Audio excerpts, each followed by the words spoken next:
E amuzant?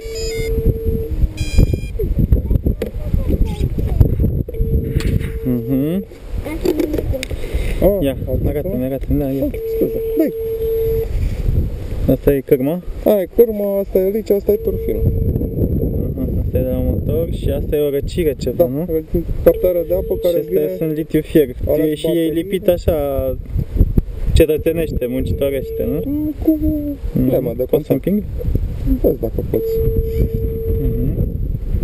Mamă, ce litai servouri ai. Păi da, mă, dar gândește că ăsta e un turnigie de la, un Tower Pro de la vechi. Frumos, frumos. Și un brushless răcit cu apă, astea-s răciri, nu? Da, e sistemul de răcire. Și asta este cuplaj flexibil, nu? Da. Bine, el e băgat într-o țeavă și după aia are un... Da, este o barcă, Dari. Asta e. Foarte drăguț. Și bodywork-ul, chestia asta este făcută de tine? Nu, asta e turnată de Ipsihi, că îl știi pe Ipsihi. Am auzit de el. Așa, tipul din Constanța. Uite o piatră, vai, ce piatră frumoasă.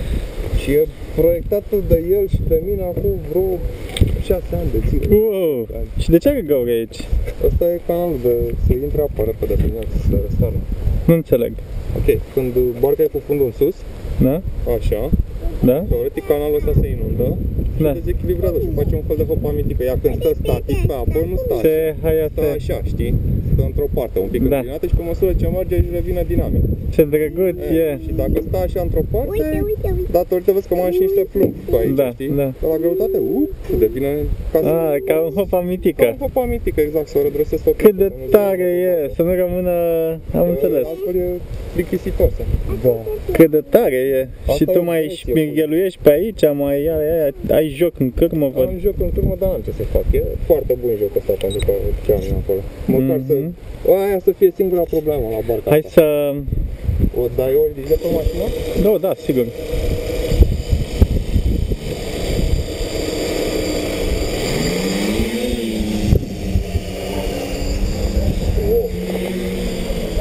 Ai apucat să faci 3D cu el? Da, vrei să vezi în 3D? Uite. Oh. Da, e moale rău. Am încercat să-l răstorn și... Deci așa. Ok, și acum vreau să-l răstorn.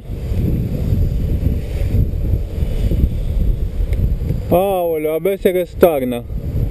Nu reușesc, deci trebuia să facă flip-ul de mult, da? Așa, haideți să trec în level și să pornesc GPS. Așa, și aici activez GPS-ul, ia.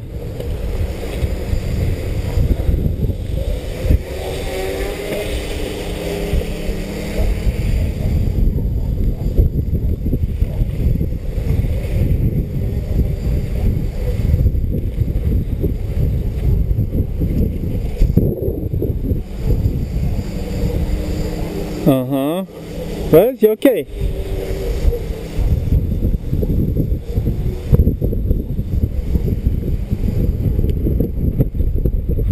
Bate vântul. Hai să fie ok filmul ăsta și trebuie să-i pui și o mânecă de vânt sau undeva pe când se vadă așa cât de tare bate vântul. Așa. Se aude în microfon. Vezi? Și acum haideți să mă duc să-l aduc acasă, știi? Uite, un return to home. Uite, îl duc de la distanță.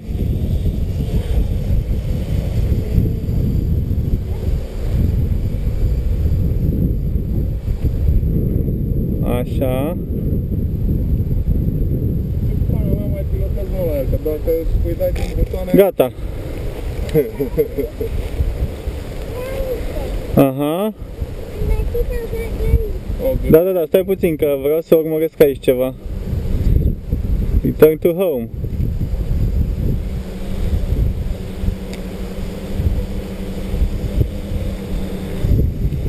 Și home, we are home. Am mașinii cu să nu se... Aha. Home. așa, da. Gărgărița. Hehehe.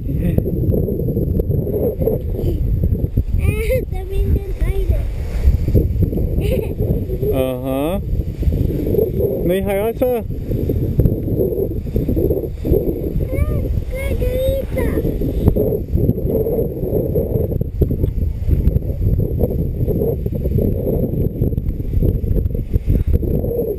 Haideți să-l mai duc mai la distanță, să-l văd cum vine și în sensul celălalt. Așa, l-a luat vântul bine. Și acum, return to home.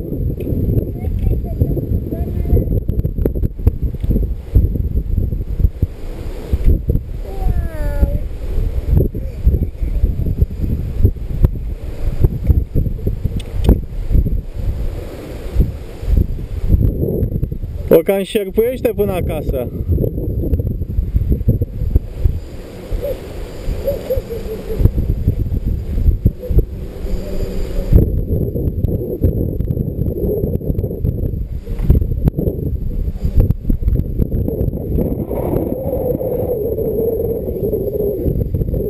Ai văzut? A venit!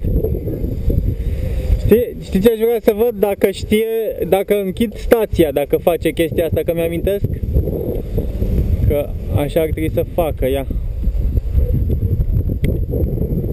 Am închis stația. Da.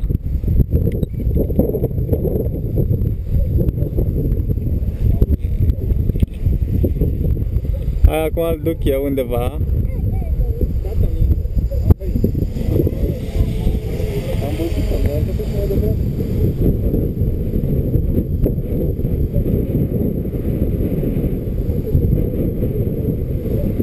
Ok.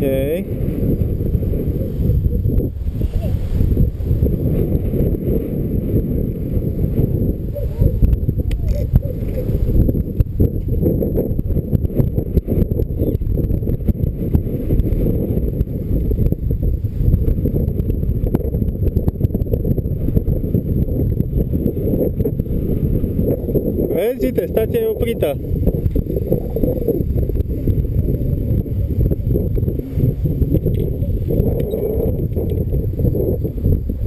Oh, asta n-a fost bine.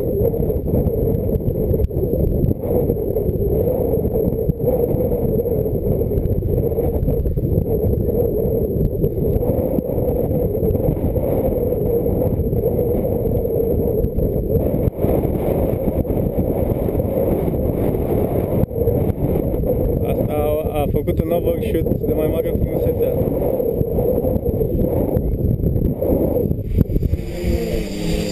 A pomul că tragă în A?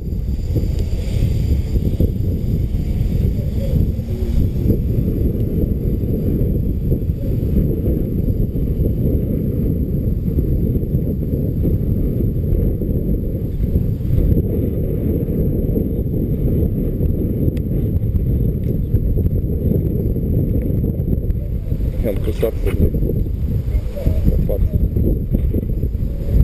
Da.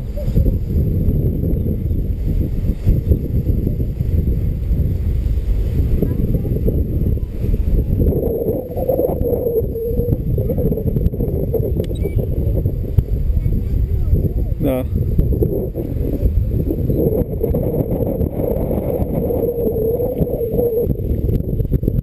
Activa position hold aici.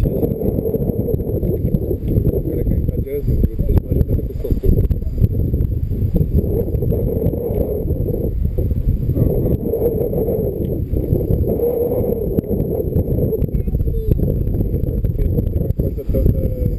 Sensibilitate, da. Sensibilitate de neprinde genul. Aha. Așa.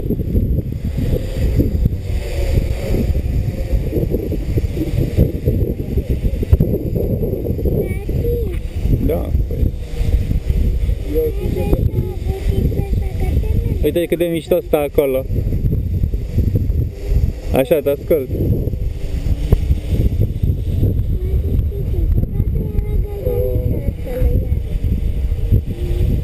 Da?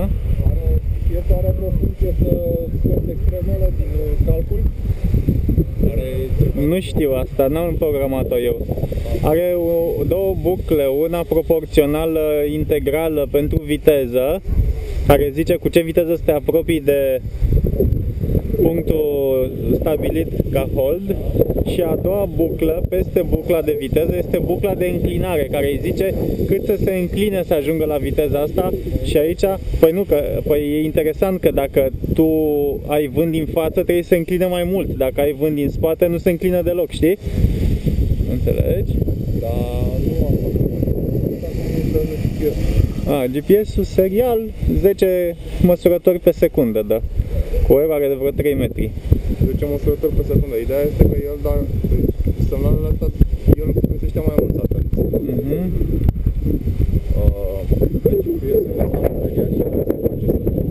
Vezi ce sateliți ai găsit și poți să vezi ce semnal ai de la fiecare și să ții GPS-ul care dă valori aferate să-ți scoți din calcul. Foarte tare. Și automat reduce erorile, știi? N-am așa funcții. Mai există o funcție de mediere a poziției. Pe timp, pe o perioadă de timp. Pe o perioadă de timp, exact. Adică faci niște calcule, cum ai zis tu, de 10 ori pe secundă sau și îți dă doar 3 secunde sau o dată la... El face de 10 ori pe secundă, acum face bang, bang, bang, bang, bang, bang, bang. Gândește foarte mult din punctul meu de vedere. Și tot așa obține valori eronate și tu mai plimbă, știi? Bine, în cazul nostru nu ar trebui, că au ajuns GPS-ul la o stabilitate destul de ok. Vezi că își ține și altitudinea, deci și coada stă către noi. Ups, ce ziceam de altitudinea? Ce altitudine? Da, se pare că se răzgândise momentan. Ideea e să țină minte să nu se apropie prea mult de sol.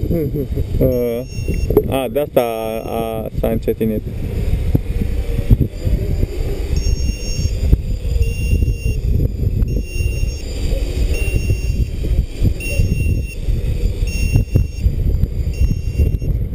Încerc să fiu mai jucat din 70.